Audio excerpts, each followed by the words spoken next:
And how to replace back cover ng Infinix Hot 30. Usually galing sa natin to, tropa. Siya na rin nagbaklas, then tayo na lang sumulo nung gawa. Ito yung isang order na bago, ako rin magkakabit. Kaya shoutout sa iyo, Rewa Pips.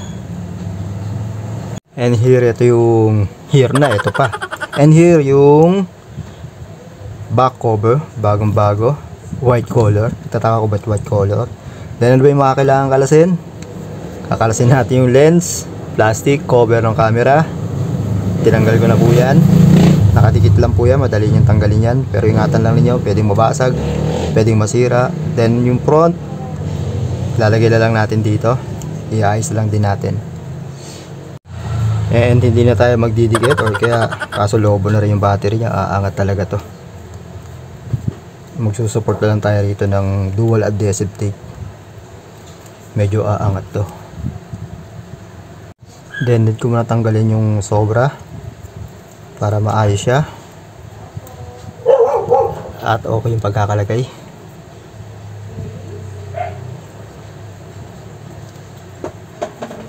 Saka natin ilalagay dun sa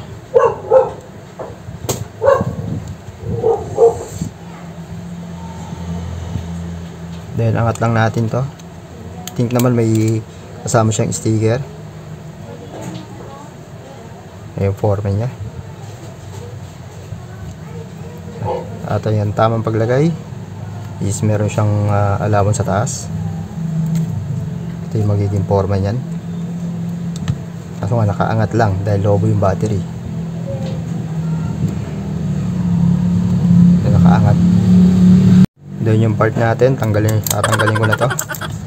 At kukunin daw ngayon ang customer ngayong gabi. Dahan-dahanin lang natin. Ay.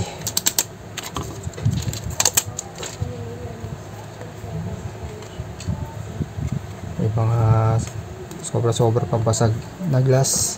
Ingatan, linisin nyo muna maigi bago nyo ikabit. Isama.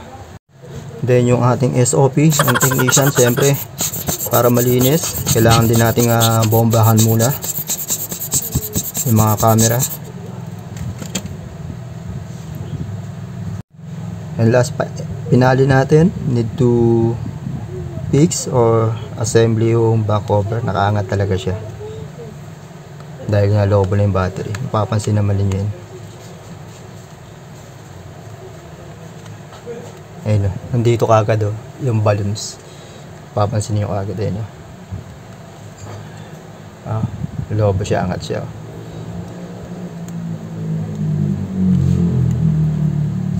Then paano tanggalin to? Medyo mainit lang to.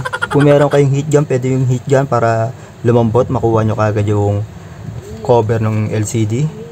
Then using, kung nakikita nyo may mga dilaw-dilaw pa, sinungkit ko na lang din nito. At huwag kayong ganang gagamit ng medyo matigas na steel dahil pwedeng masira or kaya mabasag yung cover ng LCD. Yan yung problema sa kanya. Then i-remove ko to. At don't forget nga pala yung aking YouTube channel. Sticker to parang same lang din kanina. Saka natin ilagay to yung kanyang cover, plastic. Malinis naman na yan, nabomba na natin. Okay na siya, mukha ng bago. Kaso nga nakalobo siya, nakaangat.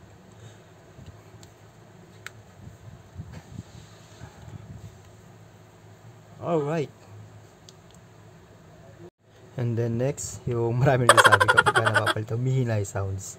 Ang tutusin po niyan dahil scotch tape po yan. Naka-scotch tape ko lang. Kaya binubutasan ko to para dumagdag yung sounds. Dahil kapag hindi ko binutasan tong plastic nito, sure na hindi nyo maririnig or kaya hihina yung sounds. Yan yung nagiging problema dyan pag may tape. Dati kasi goma lalong hindi magamit. Ngayon, ang uso ngayon is tape para safe siya.